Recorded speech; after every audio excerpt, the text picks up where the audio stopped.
My culture insists I beat my children. Religion! My religion commands me to dominate my wife. Tradition demands I treat my family that way. Have you read any of these books? Me? Well, no.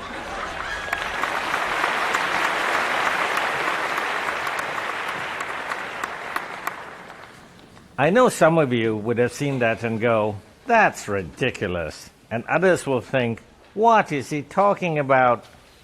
There might be many different interpretations of what you just saw, which is from the No Excuses campaign against domestic and sexual violence. It's a very common occurrence in communications.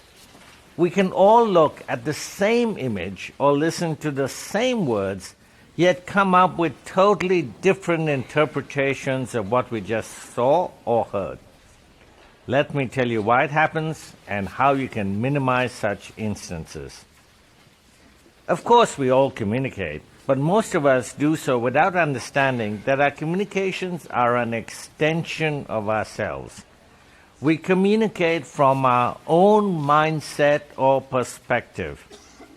You might be the sender of a communication. The receiver then receives it and interprets it from his or her own mindset.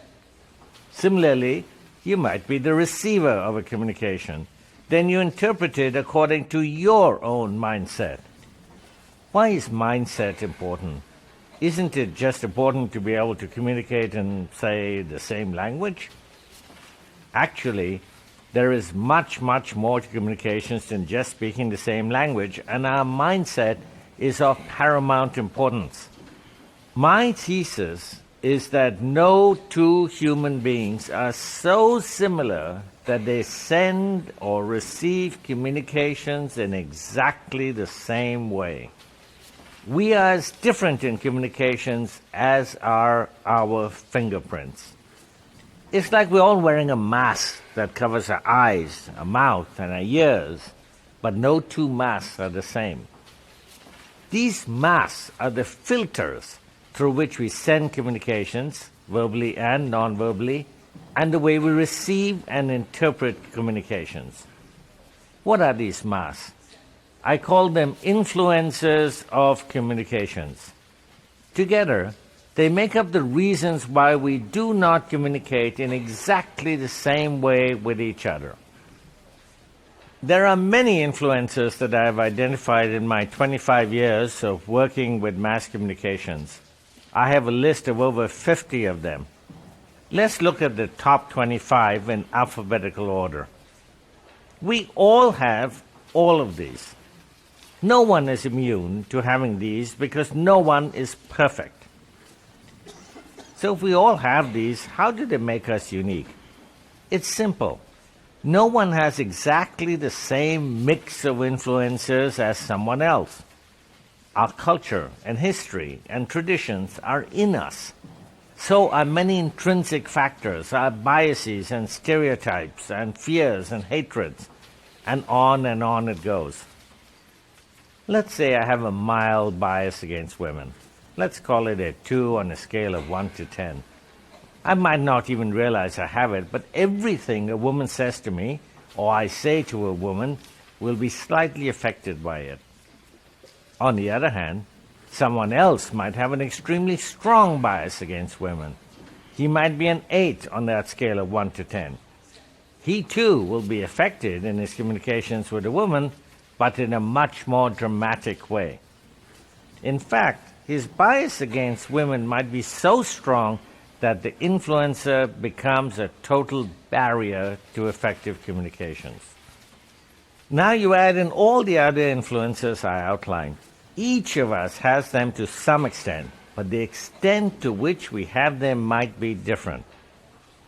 So if there are over 50 influences I've identified, and each of them has different importance in our character using that 1 to 10 scale, which is probably an oversimplification, then no two human beings are the same because the possible combination runs into billions. Who we are changes the way we send, receive, and interpret communications. We are all individuals. So if we're all so different, where does that leave us? Are we 7.65 billion people on the planet all so different that we cannot communicate with each other? Can we engage in communications effectively and seamlessly across all these influences? Will language stop us, or geography, or ethnicity, or stereotypes, or hatred? Fortunately, we can overcome those differences. I'm an independent social innovator who produces media content aimed at progressive behavior change around the world. I've produced 4,000 often humorous animated public service videos aimed at trying to get people to examine their own behavior and then to ponder whether there's another way of doing things that'll save or improve their lives. My work has been seen in 198 countries, has been versioned into 329 language versions, and been seen by at least 1 billion people. My work is on some of the most difficult issues confronting the world today: human rights, children's rights, domestic and sexual violence, disease prevention, refugee affairs, and violence reduction. Most of my work involves creating short animated communications. We create communications that stimulates hope through self-empowerment. We don't give people hope and optimism. Rather, we give them tools and information that nudges them to create their own hope and optimism. I create something called cognitive dissonance in people via visual and audio messages. Cognitive dissonance refers to a situation involving conflicting attitudes, beliefs, or behaviors. This produces a feeling of discomfort, leading to an alteration in one of the attitudes, beliefs, or behaviors. It's a proven way of making people question traditional or routine norms of behavior. We create a message that creates an alternative for them, a different way of thinking or of doing. So we create opportunities for people to make better choices. To create cognitive dissonance, you have to be able to reach people. You have to get them communications that they will receive and then think about. It's the thinking that creates the cognitive dissonance and leads people to bettering themselves. You can't do this by focusing on the differences between human beings. The differences often act as excuses. We say, "We're not like them," or "I'm different," as a means of justifying almost anything, from an individual act like smoking to a collective act like going to war. Progress has greatly suffered because of our inability to see these barriers, understand them, and above all, devise ways to get around them. Time and time again, they have been used as justifications as to why some idea or solution or benefit cannot work. In recent times, we have forgotten the commonalities we have as a species and have instead focused on the differences like culture, ethnicity, and nationalism. You see signs of this shift every day in your news. We're being pounded by messages that drive us apart. People are being judged simply because of where they come from or what their religion is. Seeing differences is easy and continually fed by confirmation bias and denialism. So should we just despair and think that we cannot communicate well over all these differences? Let me tell you my story. I got my first dose of cognitive dissonance, this mental confusion, when I was 8 years old. My mother took me to a huge room to meet an Albanian nun named Mother Teresa, an independent humanitarian, then virtually unknown outside of my native Calcutta. The rooms of the hospice were full of beds with people dying in them. All I can remember is wondering, why are these healthy, vibrant volunteers in white saris trying to help those at the complete opposite end of human existence? I was still quite young and unable to come to any conclusions. It took decades before I realized how that instance of cognitive dissonance put me on the path I am on today. I've since thought long and hard about what made Mother Teresa work in the slums of Calcutta. It was values. Values. are what bind human beings together and bridge our differences. Values are deeply held and they cannot be changed, negotiated, or altered easily.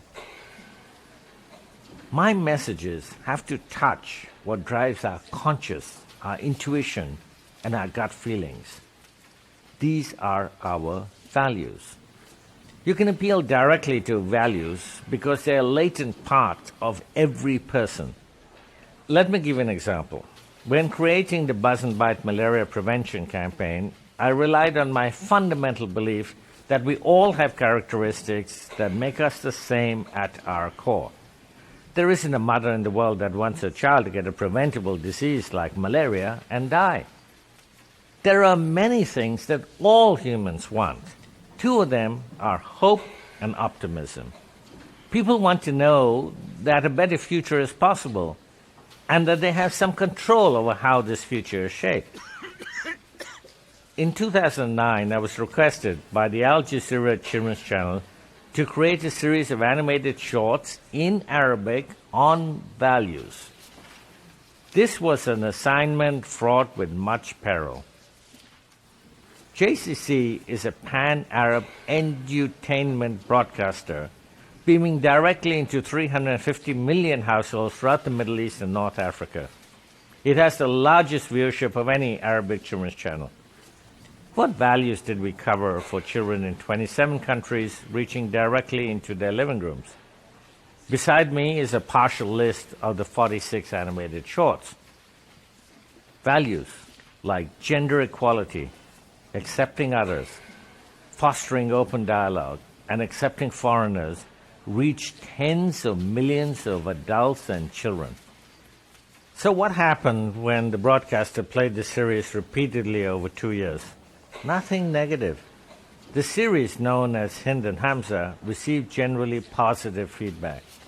The broadcaster introduced universal values to children in Arabic in the Middle East without creating a whimper, let alone a storm.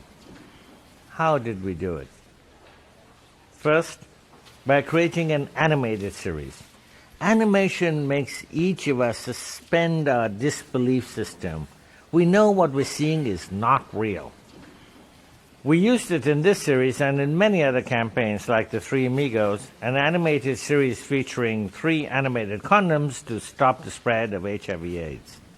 It was put into 45 languages and used in over 150 countries. Second, by ensuring it looked and sounded local. It was in classical Arabic, and I put a lot of Arabic writing in the background so everyone knew this was not a dubbed, imported series.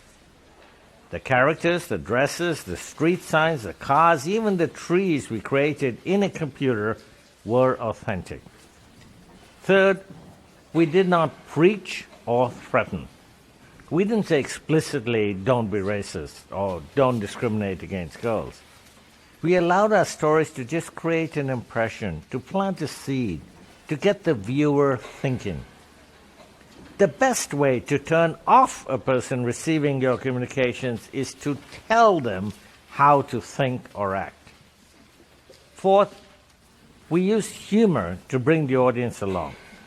Humor is a very powerful tool in breaking down barriers to communications, and I have used it numerous times in even the most serious campaigns like rape prevention. It is, however, the most difficult approach to take. And fifth, we deeply focused on the way our communications would be sent, received, and interpreted. Every word, in every script, every character created, and every object placed in the animation was tested against all the influences I listed. We are all creative beings, but it's really hard work to think about a message that will speak to the commonalities in humans. It's even more difficult to understand the negative influences to effective communications you face and how to overcome them without throwing a grenade over the wall. Believe me when I tell you I understand how intimidating and difficult this can be for you. But you can do it. It doesn't matter what you do. Whether you're a parent communicating with your teenage son, or you're a teacher with a classroom of 30 diverse children, or you're a business leader with a staff of 10,000, or you're a politician reaching millions, these 4 principles can be applied. First, constantly be aware that you're not the only person communicating. Never think that you're only speaking or writing a sentence by yourself. Think of the receiver, that there is a recipient of your communications that will receive and interpret your communication according to that person's mindset. Second, be acutely aware of the influences or barriers to communications that we all have inside us. Try to come up with your own list, both for yourself and for those you routinely communicate with, so that you become aware of their existence. Third, actively think about how to get around those obstacles in your communications, focusing on solutions. It's a daunting task, but if you want to become a more effective communicator, you have to do it. And fourth, find the commonalities we all have as human beings and address those and not the differences that separate us. Yes, it is very difficult to do, but that's really the light at the end of the tunnel. Overcoming influences and barriers to communications is not easily accomplished. It takes great awareness and a willingness to adapt and look at communications from new perspectives.